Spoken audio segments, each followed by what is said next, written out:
Muy buenos días a usted, muchas gracias a Radio Estéreo 100 por la oportunidad de dirigirme al pueblo de Ancash. Habíamos previsto estar allá presencialmente la semana pasada, lamentablemente por el anuncio de nuevas restricciones para evitar el contagio del COVID, tuvimos que suspender temporalmente, esperamos esta visita, pero nos parecía importante de todas maneras establecer un diálogo a través de los medios de comunicación o las redes sociales porque el distanciamiento tiene que ser físico, no tiene que ser un distanciamiento social, todo lo contrario, este es el momento del diálogo, del encuentro y de la solidaridad. Verónica Mendoza, ¿cuánto afecta a los candidatos en sus planes, en sus estrategias que ustedes han previsto? Usted ya viene de varias campañas. El tema de la cuarentena, el tema de la emergencia sanitaria, ¿cuánto afecta? Bueno, lamentablemente estamos en un país en el que el 60% de familias no tiene acceso a Internet. Por lo tanto, la idea de que basta, ¿no?, el uso de las redes sociales para poder llegar a la ciudadanía y presentar nuestras propuestas no es real. Solamente se beneficiaría a un pequeño porcentaje de la población y dejaríamos excluida a la mayoría. Por eso vamos a tener, en nuestro caso es la decisión que hemos tomado, que seguir haciendo visitas presenciales, por lo menos en las regiones donde aún está permitido, por supuesto cuidando todos los protocolos sanitarios, porque nuestra prioridad es la vida y la salud de la gente, pero vamos a tratar de combinar lo virtual, lo radial con lo presencial, porque es fundamental que los ciudadanos puedan conocer las propuestas de los candidatos. Claro, la radio, la televisión cubre a espacios donde no llega en otros lugares, las redes sociales, el Facebook, el Twitter. Ahora, de seguir, porque estamos, para mí también es algo nuevo, hemos cubierto muchas campañas, de seguir la cuarentena, Verónica Mendoza, por ahí se habló de que tendría que modificarse el día de las elecciones. ¿Usted está de acuerdo de que si los indicadores de salubridad en nuestro país señalan de que es imposible que se pueda realizar el día de las elecciones en lo previsto, usted está de acuerdo en que se pueda convocar para otro día? Mire, en principio nosotros estamos a favor, como la mayor parte del pueblo peruano, con que se lleven a cabo las elecciones en la fecha prevista, ¿no?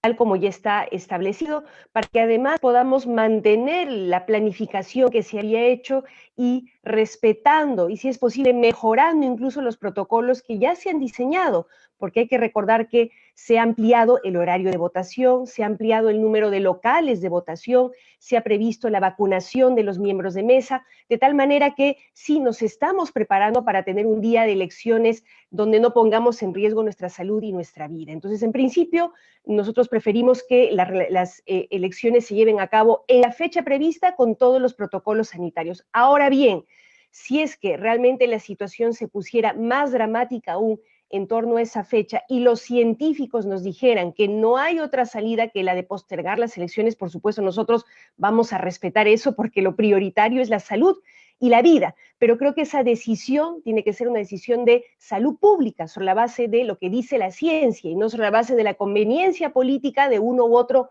candidato, ¿no? Entonces, respetemos por el momento lo que dice el calendario electoral y vayamos evaluando ciertamente lo que es más conveniente para la gente y para la democracia. Claro, ahora en algún momento se ha condicionado al tema de las vacunas. Miembros de mesa vacunados, miembro de mesa o mesa que funciona. ¿Qué piensa sobre el tema de las vacunas? ¿Usted cree en la versión del gobierno de que están haciendo esfuerzos o cree que el gobierno pudo hacer mucho más y para que de esta manera algún sector de la población ya debería haber estado vacunado, al menos en lo que va de este año? Sí, lamentablemente me temo que el año pasado la gestión del gobierno fue muy, muy deficiente.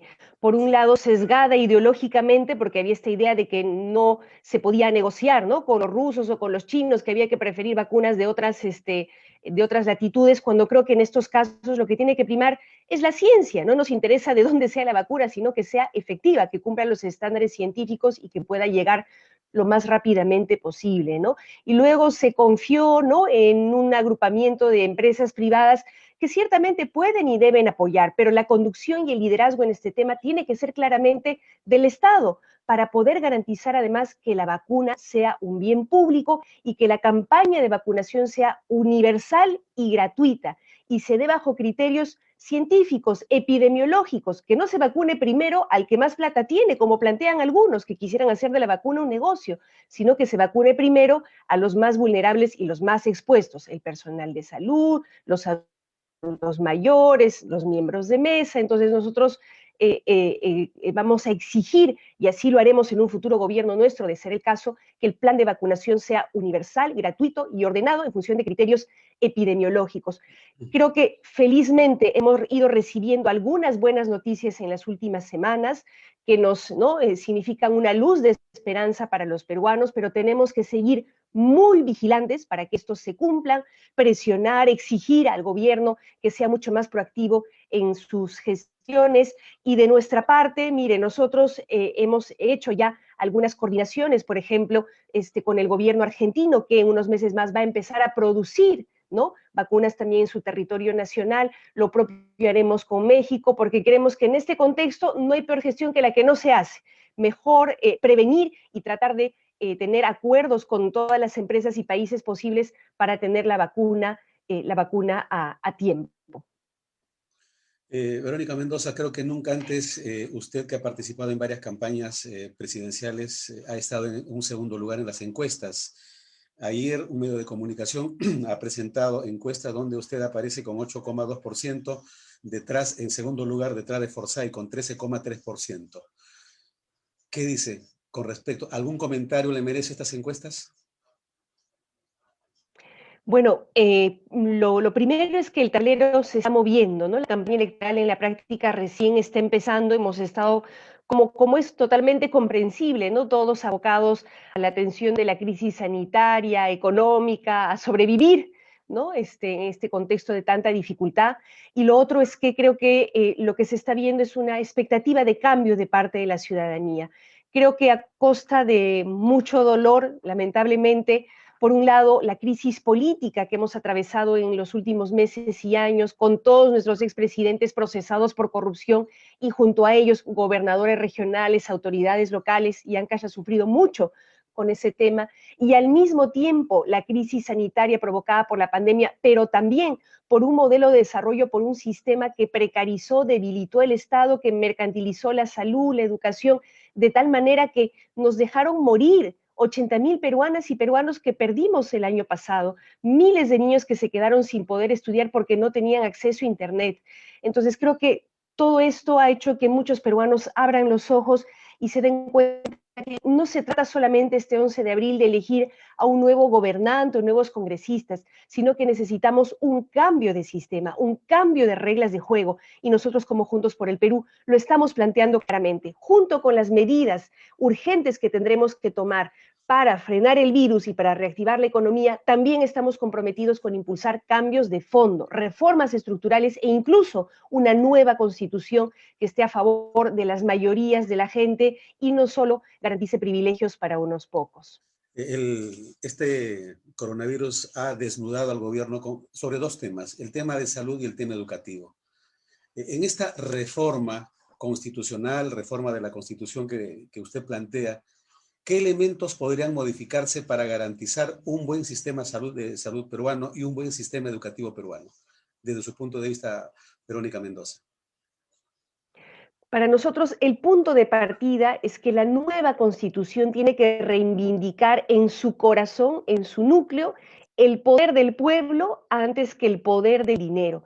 Tiene que poner por delante la vida y el bien común y no el lucro, porque la actual Constitución establece que prácticamente todo es negocio, todo es mercancía, todo se compra, todo se vende, la salud, la educación, las pensiones, incluso la propia vida de la gente, su trabajo, ¿no?, que no es valorado y reconocido dignamente. Ese es el punto de partida. A partir de ahí es fundamental que quede clara y explícitamente establecido en nuestra nueva Constitución que la salud y la educación no son solo servicios que el sector privado tiene que proveer, sino son derechos que el Estado tiene que garantizar, con los cuales tiene que comprometerse firmemente con un mayor presupuesto dedicado a estos sectores. Somos uno de los países que menos invierte en salud y en educación en América Latina. Bolivia, Cuba, Brasil, todos los países nos ganan. Entonces tenemos que darle mayor prioridad a estos sectores en términos presupuestales, pero también mayor capacitación, acompañamiento, remuneraciones adecuadas al personal de salud, como a los docentes y personal que se dedica al sector educación.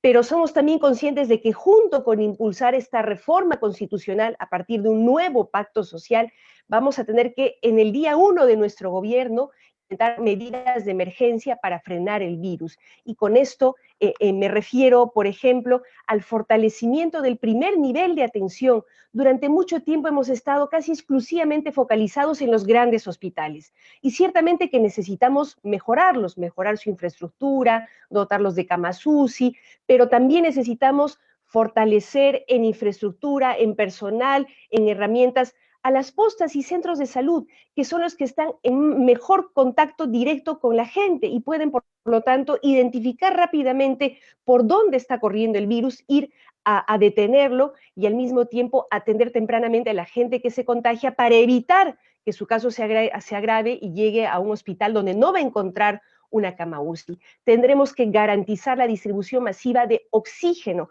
que hoy por hoy es el más eficaz y prácticamente el único tratamiento contra el COVID-19. Y al mismo tiempo, nosotros volvemos a exigir al actual gobierno que implemente ya el bono universal, el apoyo económico a las familias, porque si no, la gente se va a ver obligada a salir a cachuelearse, a chambear en la calle para poder llevar pan a la boca de sus hijos, de tal manera que el bono no puede esperar 2 o 3 semanas, tiene que darse ya.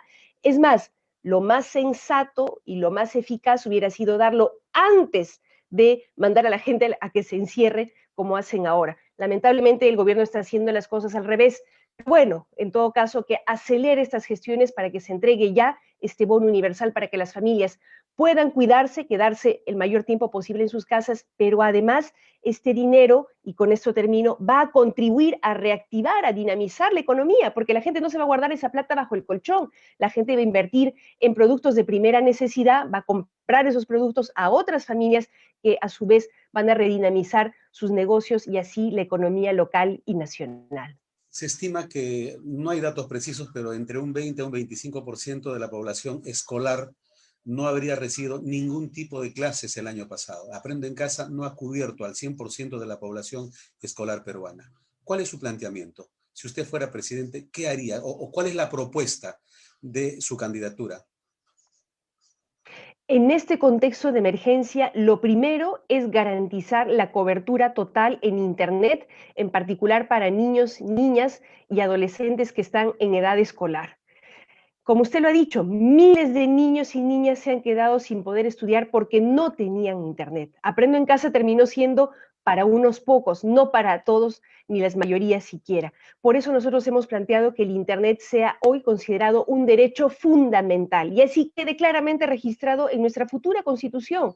Porque si bien es cierto, hace algunos años quizás nos parecía un lujo o un privilegio, hoy nos hemos dado cuenta que es fundamental para poder acceder a información sobre programas sociales. El Internet es fundamental para poder promover y vender los productos de los micro y pequeños empresarios en el mercado local, nacional e internacional, pero también y sobre todo para la educación. Por eso nosotros nos comprometemos con una intervención y subsidio del propio Estado, garantizar que la actual red dorsal nacional de fibra óptica se ramifique a lo largo y ancho del país en todas las regiones. Y nos hemos propuesto, al término de nuestro futuro mandato, cubrir todas las escuelas públicas y los centros de salud, porque además el Internet permitiría desarrollar la telemedicina, porque incluso hoy en el contexto de pandemia, los miles de médicos, enfermeras que se han quedado en sus casas, ¿no? Porque son mayores de edad o tienen comorbilidades y no pueden en estos momentos apoyar en la contención del virus, con telemedicina, con un acceso libre a Internet, podrían proveer estos servicios. De tal manera que para nosotros el Internet es un tema fundamental que a su vez garantiza otros derechos como la educación. Esta es la primera cosa que hay que atender. Y por supuesto, en el marco de una reforma educativa que implica la dotación de mayor presupuesto, que implica dejar atrás la precariedad en la que están la mayoría de nuestros docentes. Hoy por hoy, 40% de nuestros maestros y maestras de educación básica regular están en condición de contratados, es decir, no están nombrados, es decir, están en la precariedad e inestabilidad laboral. Entonces no les queda más remedio que cachuelearse, recursearse, no tienen la tranquilidad de poder dedicarse a 100% a preparación de sus clases. Nosotros nos proponemos en nuestro periodo de gobierno poder nombrar a todos los docentes, a todos los maestros y maestras para garantizar también una mejor calidad educativa. Justo durante la pandemia y la cuarentena, el año pasado el gobierno emitió un decreto supremo ordenando de que se pueda explorar el mar Ancashino para que una empresa busque petróleo, se autorizó. ¿Cuál es la posición? Y acá en Chimbote hay dos posiciones, una posición a favor, una en contra. No tanto Chimbote, sino Chimbote, Casma y Guarmey, que hablar de Chimbote es hablar de puerto, hablar de pesca, hablar de pescado. ¿Cuál es su posición respecto a la exploración petrolera que se puede dar en una zona pesquera? Yo recuerdo mucho cuando en el 2018 PPK, un día antes de dejar su mandato, ¿no? A escondidas entregó estos lotes petroleros en la Bueno, costa norte, el sin nuevo ningún el diálogo, presidente Vizcarra, participación. ya, ese decreto supremo del presidente Vizcarra le dio luz verde en plena cuarentena. Así es. En plena cuarentena, o sea, en ambos casos a escondidas, bajo la mesa, sin consulta ni participación ciudadana y sin garantizar pues los estándares ambientales mínimos, ¿no? Que podrían asegurarnos que estos lotes no vayan a afectar nuestra biodiversidad marina. Nosotros no solamente lo decimos ahora, sino que desde aquel momento, desde el momento en el que PPK emitió estos decretos, nos opusimos clara y contundentemente desde el Parlamento y desde las calles también, con nuestra militancia estuvimos ahí en Chimbote, en Casma, Guarmey, oponiéndonos clara y explícitamente al otorgamiento de estos decretos. Pero más allá de eso, nosotros como Juntos por el Perú planteamos la necesidad de implementar una política de ordenamiento territorial que incluye el ordenamiento marino costero. No podemos seguir dando concesiones petroleras a diestra y siniestra a criterio del gobernante de turno o del negociado que hagan bajo la mesa.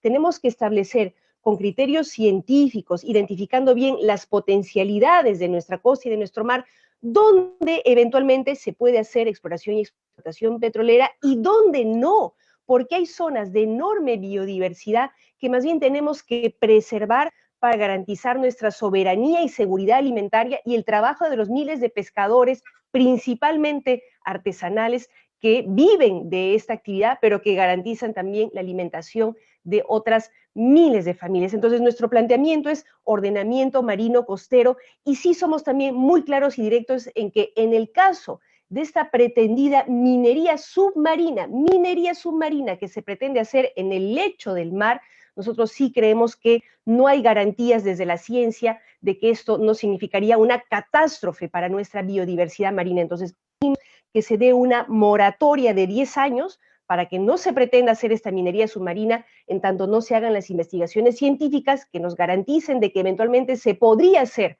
pero cuidando el medio ambiente. Y esto va de la mano con el trabajo con nuestros pescadores artesanales en particular, que requieren, por un lado, apoyo en su formalización, por otro lado, una política de seguridad social y de pensiones dignas, y así como ellos nos lo han planteado y nosotros lo hemos acogido, la necesidad de que el IMARPE, el Instituto del Mar, no siga dependiendo como ahora, ¿no? De produce, el sector producción, y finalmente dependiendo incluso de la Sociedad Nacional de Pesquería, sino que tenga una autonomía administrativa, científica, para que realmente se dedique a la investigación y a la protección de nuestro mar y su biodiversidad. ¿Tiene algún planteamiento con respecto al proyecto especial Chinecas que hemos esperado tantísimos años aquí y hasta el momento no se ha hecho realidad? ¿Tiene algún punto de vista con respecto a este proyecto? Primero que nada, que en nuestro gobierno los proyectos de infraestructura no se establecerán en función de acuerdos bajo la mesa, en función de el amiguismo con cierto sector empresarial, sino en función de lo que necesita la gente, en un plan nacional de infraestructura que priorizará las obras en función de lo que pueda dinamizar más y mejor las economías locales y regionales y generar más empleo. Y en el caso de estos grandes proyectos hídricos y de irrigación, nuestra prioridad será que se hagan cuidando el recurso hídrico, porque tenemos que ser muy conscientes de que estamos en pleno cambio climático y el agua se está volviendo un bien cada vez escaso, cada vez más precario, que hay que cuidar muchísimo. Y en segundo lugar, es fundamental que estos grandes proyectos se destinen principalmente para actividad agrícola y parte de los terrenos irrigados, sino la mayoría, ¿no?, se destinen a los pequeños agricultores, a la agricultura campesina, comunera, ¿no? Porque muchas veces hemos visto que estos grandes proyectos terminan beneficiando solamente a grandes agroexportadoras, ¿no? O a grandes empresas como Gloria y otros. Nosotros creemos que se debe priorizar para la gente, ¿no?, de Ancash y para la pequeña agricultura y la agricultura familiar en la perspectiva de garantizar nuestra soberanía alimentaria. Ya al final me hacen algunas preguntas en las redes. Una pregunta concreta, me dicen si usted se vacunaría, si no tendría ningún problema en vacunarse contra el COVID. Por supuesto, en el momento que me toque, ¿no?, porque habrá cada quien que esperar su turno, se tiene que priorizar al personal de salud, a los adultos mayores, etcétera, por supuesto que pondré el hombro. Y sobre este tema hay que exigir que desde ya el gobierno haga una adecuada campaña comunicacional, porque sí hay mucha desinformación, especulaciones que están generando preocupación y temor en la ciudadanía, cuando en realidad sabemos, ¿no?, de otras campañas de vacunación que han sido eficaces, cuidadosas, y que esta no tendría por qué no ser así, pero necesitamos que el gobierno nos informe adecuadamente sobre el proceso de vacunación y los efectos de la vacuna para que podamos los peruanos irnos a vacunar con toda la confianza del caso. Esto se tiene que basar en criterio científico y no en especulación. La última pregunta, Verónica Mendoza. Usted se presentó en el año 2016 con el Frente Amplio. ¿Qué pasó? ¿Por qué abandonó el Frente Amplio y ahora se presenta con Juntos por el Perú? Es una pregunta de un oyente. Mire, nosotros y yo en particular hemos seguido siempre en la misma línea política y programática, defendiendo las mismas banderas, estando siempre del lado de la gente. Y en ese camino hemos seguido coincidiendo con muchas personas que estuvieron o que aún siguen en el Frente Amplio. Lo importante en este caso no es la etiqueta, sino lo que planteamos. Y en Juntos por el Perú nos hemos vuelto a encontrar muchos de los que participamos en la campaña de 2016 y que seguimos creyendo en la necesidad de una nueva constitución, en la necesidad de una segunda reforma agraria, en la necesidad de garantizar salud y educación como derechos. Y vamos a seguir convocando a todos los que quieren un cambio, todos los que quieren una efectiva descentralización, todos los que quieren, en el caso de Ancash, garantizar la soberanía sobre sus recursos, garantizar los derechos de su gente. Eso creo que es lo más importante.